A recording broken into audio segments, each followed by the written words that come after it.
So what's up? Hey. We have Powersiren in the building. It's Aaron Powers and Justin Harrington. It was gonna be cool. So I got to hear you guys warm up a little bit.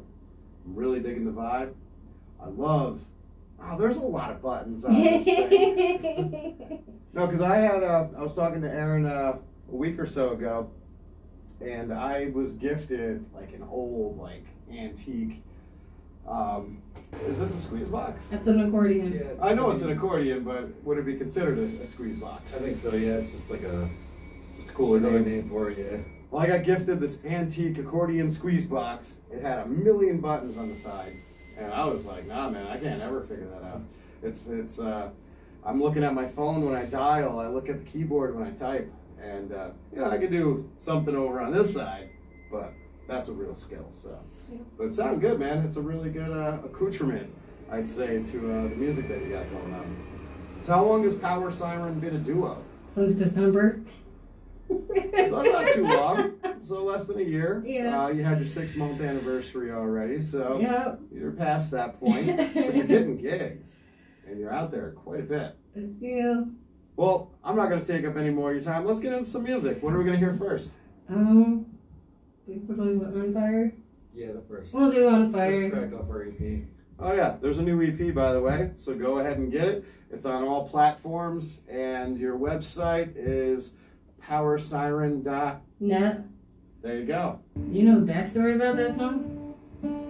Now, what is the backstory on that song? Backstory is I wrote about 2016, was it 2018, I think, when I was living in Gainsborough, and I was outside and it was summertime, and I was listening to The Chain, and so after listening to The Chain like five times, this song came about. And that's how On Fire came through. It was kind of interesting, so. It worked, right? It did work, yeah. I heard some Fleetwood Mac in there. So, and not on purpose or anything, but that's just how the song came about. On purpose. On purpose, we do cover that. And we do cover The Chain. I saw that. So it's kind of interesting how the synchronicities of all of it work out, you know. So, but anyways, ready?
I do not want to do that.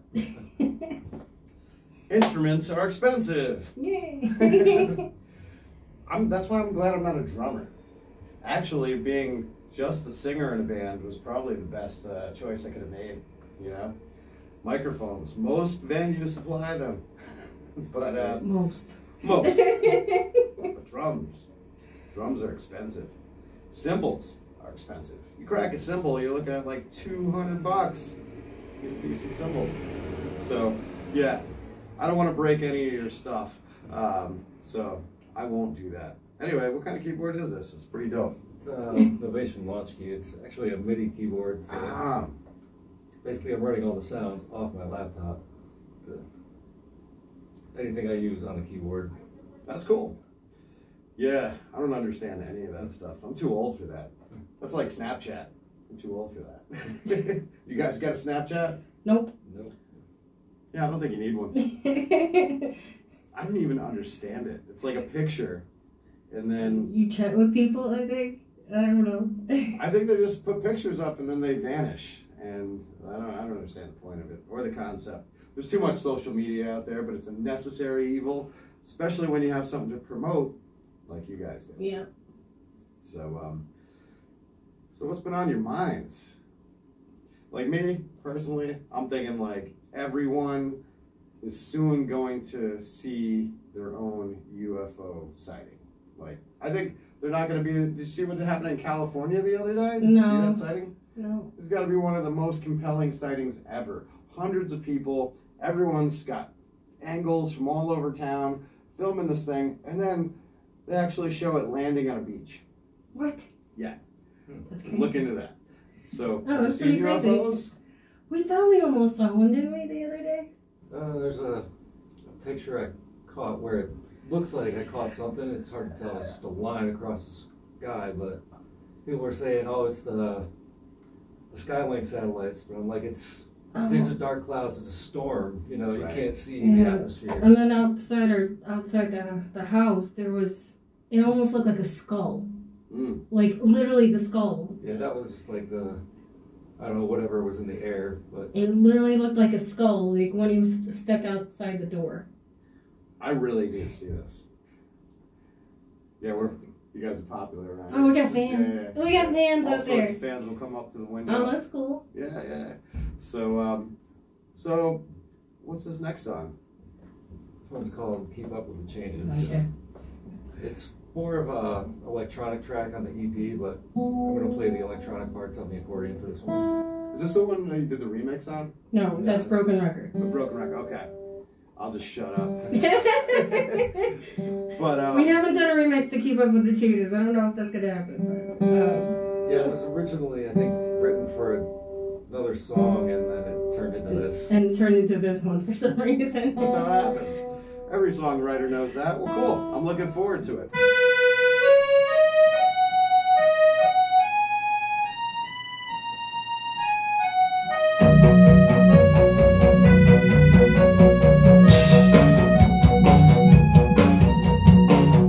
Keep up with the changes as we run planting on.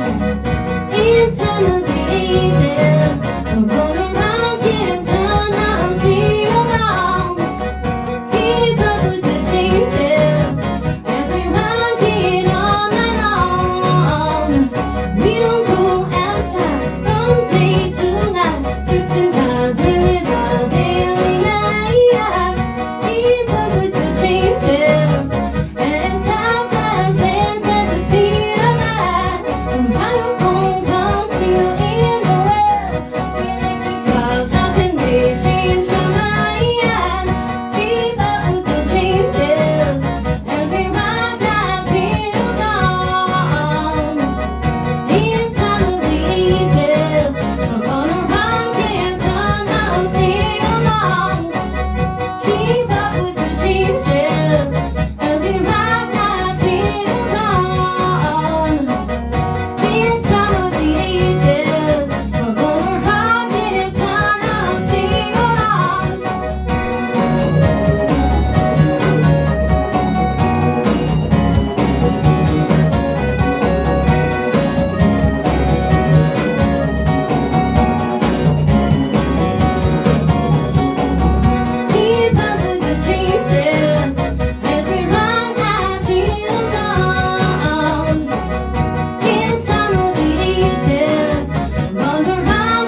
cool.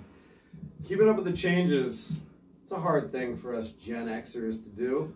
But, you know, we're trying. We're really trying. I'm assuming you guys are millennials? We're kind of like on the dividing line, I think. See, that's okay. Yeah, I think we're pretty close. Yeah, like 80s. So you might be like right on the cusp. yeah. Those millennials are the coolest. They're basically honorary Gen Xers because, you know, there's like a war going on right now between the generations, and honestly, I just think like the kids nowadays that grew up never knowing the world without an internet. Yeah. That's a scary thing. And it's not just the whole, oh, you know, we used to go outside till the lights come on, that sort of thing. It's more than that. It's, first of all, we used to have to like find our uncle's Playboys, right? But they can just go online, and parental controls really don't mean much because those kids are smarter than you on those computers. You can probably smartphones. bypass. They can bypass it any day. But it's kind of a sad time for them, and I feel bad for them. And also, they don't know how to spell, and they don't know basic common knowledge. In my opinion, I think that my generation in the 4th grade were just as smart as seniors in high school these days. Possibly. It's okay. Yeah, but I think now, as opposed to then, I think what is being lost is that you know, interaction with people and the communication. It's like we have our phones to, you know, utilize for work and everything, but we also things get lost in translation. You know, you don't have that tight networking kind of deal of emotional intelligence or emotional intellect with the other person. So that's kind of a losing battle as we're dealing more with, you know, electronics and interwebs and AI at this point. So we're kind of losing sight of that a little bit, I think. Yeah, for real, I think so. What's your take? We're definitely missing some things. I mean, I was specifically into music, you know. I was watching this video on this guy who was like, it's not like it used to be. You go to the store, you buy a record, you look at the liner notes, you know. Yes. That kind of thing doesn't exist anymore. Right. Well, it was exciting. You'd get an album, you would go home and you would spend hours with that album. Mm-hmm. And you would, you'd learn all the lyrics and read them all the way through. And even cassettes, same thing.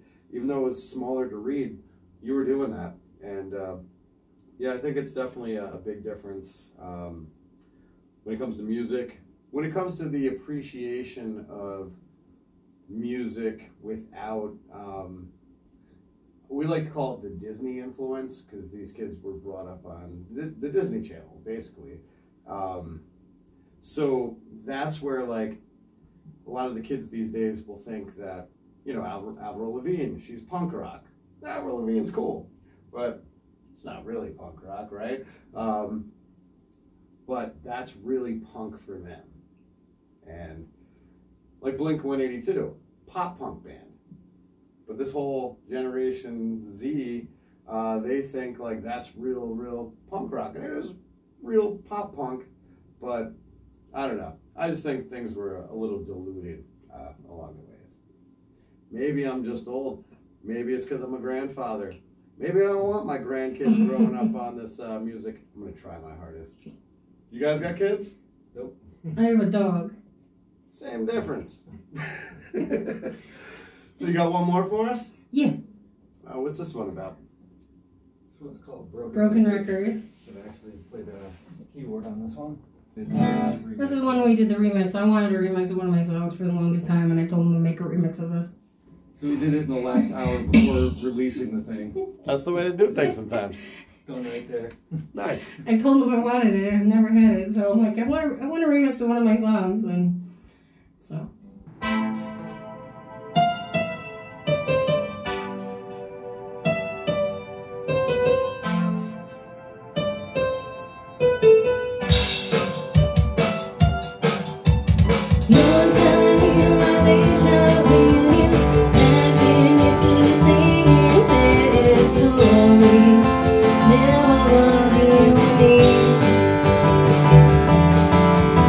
Ain't real nice if I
broken record, as heard on RadioRadioX.com, because it's in our library now, and that was by the band Powersiren.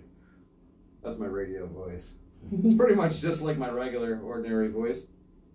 I don't know if you guys drink. I don't condone it or recommend it, but when you do, just so you know, Beck's is now brewed in, see, it says originally brewed in Germany. It's not an import anymore.